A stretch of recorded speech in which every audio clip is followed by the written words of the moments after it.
ఇప్పుడే ప్రోమో వచ్చింది. ప్రోమో చూసిన తర్వాత మీలో ఎంతమందికి అదొక లత్కోర్ ప్రోమో అని అనిపించింది అనేది ఖచ్చితంగా కామెంట్ చేయాలా. అది నిజంగా ఆ ప్రోమోలో పెద్ద విషయం లేదురా అని నాలాగా ఎంతమందికి అనిపించిందో వాళ్ళందరూ ఈ వీడియోని లైక్ చేయండి. నేను సిచ్యువేషన్స్ తగ్గట్టు చెబుతాం. యాక్చువల్గా దాన్ని లత్కోర్ ప్రోమో అనడానికి రీజన్ ఏంటంటే హరీష్ని ఏదో లత్కోర్ అన్నాడనో లేకుంటే హరీష్ చేసింది రైట్ అనో కాదు. పాయింట్ ఏంటంటే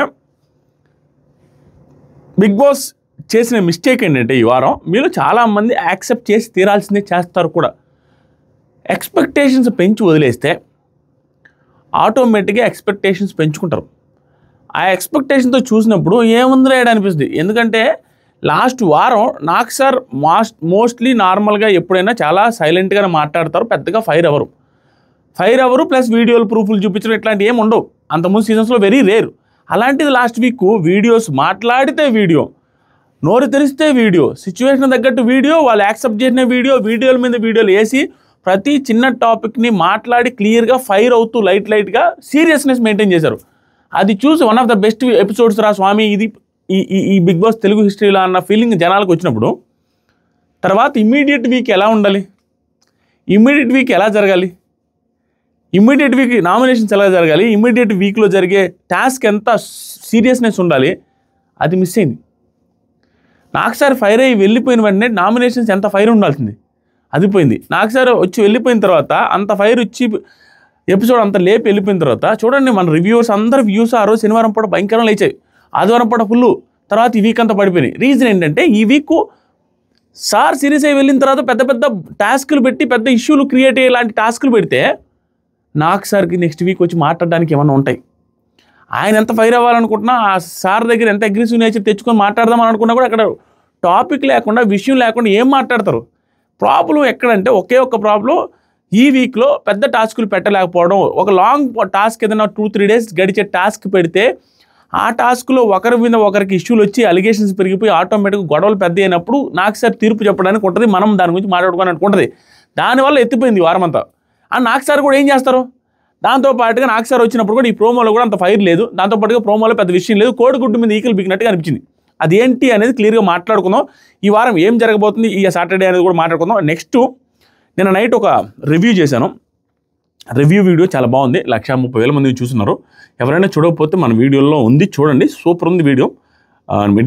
నిన్న రాత్రి ఎపిసోడ్ రివ్యూ ఒకసారి చూడండి, సూపర్ వచ్చింది, సూపర్ ఉంది, అందరూ ఎక్కువ మంది చూస్తున్నారు. చూడకపోతే చూడండి. ఇప్పుడు ప్రోమో రాగానే బిగ్ బాస్ నాకు సార్ ఏమన్నానంటే Bigg Boss 9 tenants versus owners అనుకున్నాం, కానీ ఆ డిఫరెన్స్ కనిపించడం లేదు, గుర్తుపెట్టుకుందాం. తర్వాత డెమాన్ ఏమంటారంటే దానికి డిఫరెన్స్ కనిపించలేదంటే టెనెంట్స్ ఓనర్సా, ఆ టెనెంట్స్ ఆ కామనర్స్ ఓనర్స్గా ఉన్నప్పుడు వాళ్ళు రూల్స్ ఏం పెట్టారు, అడిగి రావాలి, మే కమెంట్స్ అనేసి అడిగి రావాలి. ఆ తర్వాత సరికి ఏ పని చేసినా కూడా మమ్మల్ని అడగకుండా చేయకూడదు, మా పర్మిషన్ తీసుకోవాలి, మానిటర్స్ పర్మిషన్ తీసుకొని ఏదైనా కావాలంటే చిన్న నీళ్ళు టీలు వేడి నీళ్ళు కావాలన్నా పర్మిషన్ తీసుకుని ఇవన్నీ రూల్స్ పెట్టారు. అప్పుడు ఏంటంటే కొంచెం మనం టెనెంట్స్ మీద ఫైర్ అయ్యాం, అరే ఏంట్రా ఇంత ఓవర్ చేస్తున్నారని. కానీ అదే కరెక్ట్ ప్రాసెస్. షోకి కరెక్ట్గా జనాలకి ఎక్కాలి అంటే, జనాలకు నచ్చాలంటే అదే జరగాలి.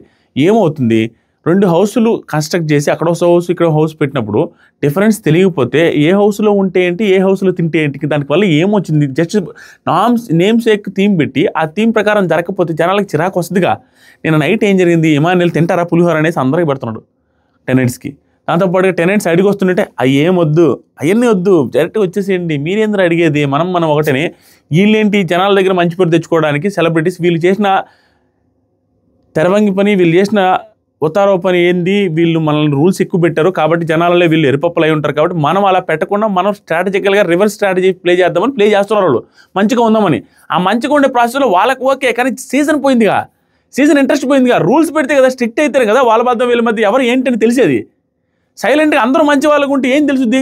ఫుడ్ అందరికీ పెడుతున్నారు, ఏది కావాలన్నా వాళ్ళు ఇక్కడ నుంచి వీళ్ళు అక్కడ నుంచి ఏదంటే చేసేస్తున్నారు, ఒక్క రూల్ కూడా లేదు. ఇంక 2 రూములు ఎందుకు, సీజన్ ఏంటి, ఆ థీమ్ ఏంటి, అంత పెద్ద ప్రోమోలు ఎందుకు, అది కదా ప్రాబ్లం.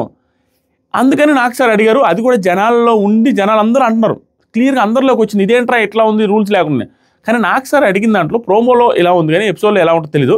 ఇంకా సీరియస్నెస్ మెయింటైన్ చేస్తే ఈ పాయింట్ మీద గట్టిగా చెబితేనే బాగుంటుంది, లేకపోతే ఏమవుతుందంటే అంత సీరియస్నెస్ వాళ్ళు మెయింటైన్ చేయరు. ఇప్పుడు కూడా డిమాండ్ పవన్ సార్ అందరం కలిసి కూర్చొని డెసిషన్ తీసుకున్నాం సార్ అంటే మీరు తీసుకున్నారు సరే, అది జనాలకు నచ్చట్లేదు అనే పాయింట్ కాకుండా బిగ్ బాస్ థీమే ఇది కదా, బిగ్ బాస్ వార్నింగ్ ఇస్తున్నారు మీకు, ఇంకొకసారి చేస్తే బాగోదని బిగ్ బాస్ తరఫున మాట్లాడితే బాగుంటుంది జనాల తరఫున కంటే కూడా అని. అది నాకు అనిపిస్తుంది. మరి ఏమైందో తెలీదు. అది జస్ట్ నేమ్ షేక్ అన్నారు, నేమ్ షేక్ మాట్లాడారు అనుకుంటున్నా. వాళ్ళ మనసులో ఏముందో, ఈ థీమ్ కాన్సెప్ట్ ఏమని పెట్టుకున్నారో వాళ్ళు అనుకున్నట్టే జరుగుతుందా, లేకపోతే వాళ్ళు అనుకునే దాని ప్రకారం బిగ్ బాస్ టీం మేబీ అలా స్ట్రిక్ట్గా చేసేటట్టు నాకు సార్ చెప్పిస్తే మరీ ఓవర్ స్ట్రిక్ట్ అయిపోయి వీళ్ళు రాకూడదు వాళ్ళు రాకూడదు అనేసి గ్రూప్ వర్సెస్ గ్రూపు ఫుల్గా ఫామ్ అయిందనుకోండి, ఆ ట్రాకులు మిస్ అయిపోతాయి. దాంతోపాటుగా వీళ్ళ కాన్వర్జేషన్స్, ఇంపార్టెంట్ కాన్వర్జేషన్స్ జరగవు. అందరూ మిక్స్ అవుతూ ఉంటే అప్పుడప్పుడు ఏదైనా కాన్వర్జేషన్ వచ్చినప్పుడు ఆ గాసిప్స్ అవి కొంచెం ఇంట్రెస్టింగ్ ఉంటాయి. ఎవరు పాటుకోవాలి అక్కడ పక్కన కూర్చున్నారు అనుకోండి, ఆ రూమ్లో ఈ రూమ్లో ఆటోమేటిక్గా ఏమవుతుంది, ఆ రూమ్లో ఏదైతే ఉందో గుసగుసలు పెద్దగా జరగవు. టెనెంట్స్ రూమ్ చిన్నది కాబట్టి. ఇక్కడైతే హాల్లో కూర్చుంటారు, సోఫాలో కూర్చుంటే ఎక్కడక్కడ కూర్చొని వీళ్ళు గుసగుసలు చేసుకోవచ్చు. టెనెంట్స్ వర్సెస్ టెనెంట్స్ గుసగుసలు జరగవు. వాళ్ళకి ఏదైనా ఛాన్స్ ఇచ్చి అక్కడక్కడ తిరిగే పని అయితేనే ఏడ కూర్చొని గుసగుసలు జరుగుతాయి. కానీ కంటెంట్ మిస్ అవుద్దేమో అనుకునేసి పెద్దగా స్ట్రిక్ట్గా చెప్పట్లేదు అన్న ఫీలింగ్ వస్తుంది. తర్వాత డిమాండ్ అయిపోయిన తర్వాత నాకు సార్ అది ఆడియన్స్ నచ్చట్లేదు, మీరు మార్చుకోవాలన్నారు. మార్చుకునే అవకాశం గట్టిగా ఉంది. నెక్స్ట్ ప్రోమోస్లో వస్తే కూడా మీకు కంటిన్యూటీ అర్థమైపోద్ది. నెక్స్ట్ శ్రీజ సంచాలక ఏం చేసావమ్మా? శ్రీజాకి ఏం లేదు, ఈ వీక్ పాజిటివ్ ఎపిసోడే. నాకు తెలిసి నాకు సార్ అంత సీరియస్ అవ్వరు, ఎందుకంటే అంత సీరియస్ అయ్యే ఇష్యూ అక్కడ జరగలేదు. అక్కడ జరిగింది ఏంటంటే జస్ట్ కన్ఫ్యూజ్ అయ్యింది. ఈ పాయింట్ కూడా నేను కోడిగుడ్డు మీద ఈకలు లాగడమే అనేది నేను ఎందుకు అనుకుంటున్నానంటే, ఈ వీక్లో కాన్సెప్ట్ ఈ వీక్లో ఏం జరగలేనప్పుడు చిన్నగా కదా లాగాలి, లేని కాడే ఏదో లాగాలి. ఫైనల్గా ఆవిడ ఏం చేసింది, కన్ఫ్యూజన్ క్రియేట్ అయింది, కానీ కరెక్ట్ డెసిషన్ తీసుకుంది లాస్ట్కి. కానీ ఇంక టాపిక్స్ ఏం లేకపోవడం వల్ల దాన్ని స్ట్రెస్ చేసి పాయింట్అవుట్ చేస్తున్నారు తప్పించి, ఫస్ట్ కన్ఫ్యూజ్ అయిన తర్వాత కరెక్ట్ డెసిషన్ తీసుకుని ఫైనల్గా ఆ డెసిషన్ మీద స్టిక్ అనేది. కానీ దానివల్ల ఇష్యూ క్రియేట్ అయింది కదా, కన్ఫ్యూజన్ క్రియేట్ అయింది. ఫస్టే నువ్వు ఆలోచించి కరెక్ట్ డెసిషన్ తీసుకోమని నాకు సార్ చెప్తాను, అంతకుమించి ఫైర్ కానీ ఏం లేదు. నెక్స్ట్ పాయింట్ వచ్చి రీతు చౌదరి గారు చెప్తారు, తలకాయ బాదుకుంటారు అయ్యో నాకు లక్ లేదు అని. కానీ ఆ ఒక్క పాయింట్లోనే ఈ సీజన్లోకి ఆవిడ వచ్చిన తర్వాత ప్రతిసారి అనేసి భుజాల గురించి ఎగరేసుకుంటూ ఏడ్చిన సందర్భాలలో ఇది ఒక్క సందర్భం. మన టాస్క్లో ఏదైతే ఉందో ఆవిడ ఇమ్యూనిటీ మిస్ అయిపోయిందో ఫ్లోరా గారి వల్ల, ఆ టాస్క్లో మాత్రం నిజమైన జెన్యూన్ ఏడుపు కనపడింది. ఎందుకంటే ఇదేంట్రా నాకు ఏది లక్కు లేదు, ఇంతమంది ఇంత మంచిగా ఆడినా కూడా ఫెయిల్ అయిపోయాననేది ఆవిడకి బాధ వచ్చేసింది క్లియర్గా. అది జెన్యూన్ ఏడుపు. అప్పుడు నాకు సార్ చెప్పింది ఏంటంటే, నువ్వెందుకమ్మా వాళ్ళది వీళ్ళది పట్టించుకోకుండా నువ్వు నీ ప్రకారం ఆడు, నువ్వు ఆ ఫైర్ కంట్రోల్ తప్పుతున్నావు, అనవసరంగా కంట్రోల్ తప్పొద్దు, కొంచెం జాగ్రత్తగా ఆడేసి ఇచ్చారు. నా తెలిసి పొగిడే ఉంటారు, బాగా ఆడావమ్మా, ఎఫర్ట్స్ పెట్టావు, వాళ్ళిద్దరు కలిసి ఆడావు, నువ్వు సూపర్ ఆడావనేసి పొగిడే ఉంటారు ఖచ్చితంగా.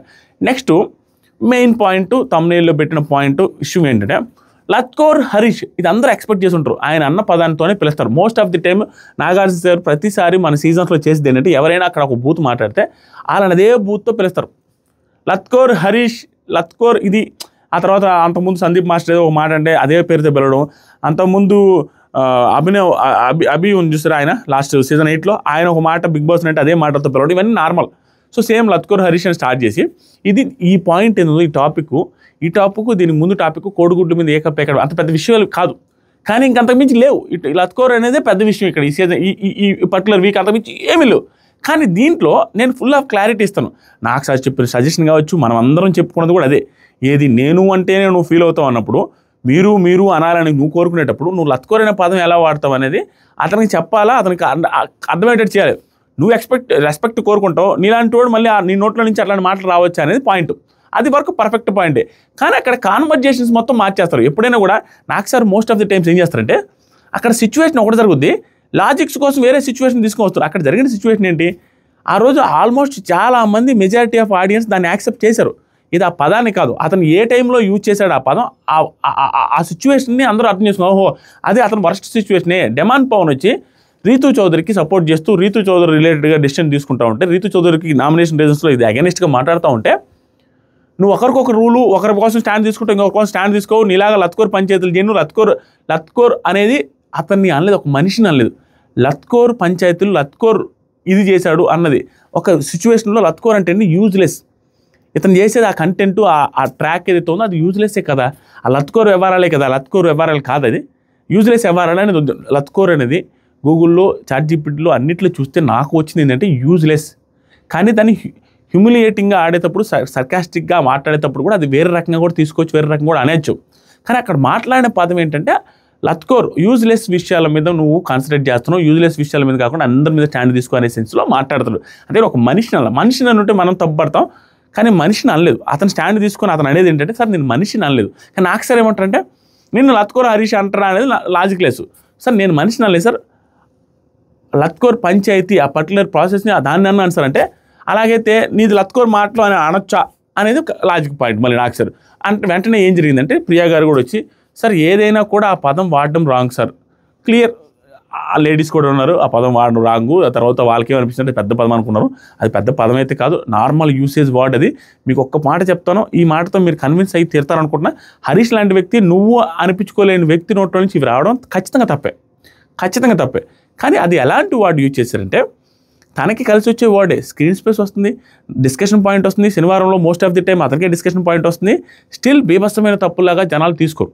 ఎందుకు తీసుకోరంటే, క్లియర్గా అంత పెద్ద వర్డు, అంత పెద్ద మాట్లాడకూడని వర్డు అది ఇది అని ఉంటే దానికి బీపీ వేయకుండా నాకు సార్ కూడా దానిలో నుంచి అనరు, బీపీ వేయకుండా ఎపిసోడ్లో టెలికాస్ట్ చేయరు, బీపీ వేయకుండా ఈ ఇప్పుడు శనివారం ఎపిసోడ్లో దాని మీద రన్ చేయరు.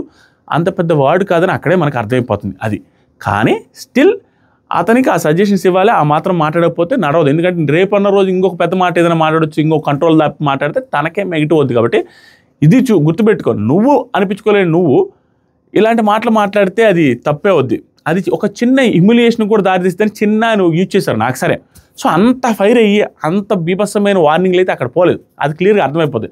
మనకు తెలిసి ఏంటంటే మాస్క్ మ్యాన్ ఎప్పుడైనా ఏదైనా జరిగినప్పుడు యాక్సెప్ట్ చేసేస్తాడు, కొంచెంసేపు ఆర్గ్యుమెంట్స్ తర్వాత తనకు అనిపిస్తే యాక్సెప్ట్ చేసి సారీ కూడా చెప్తాడు.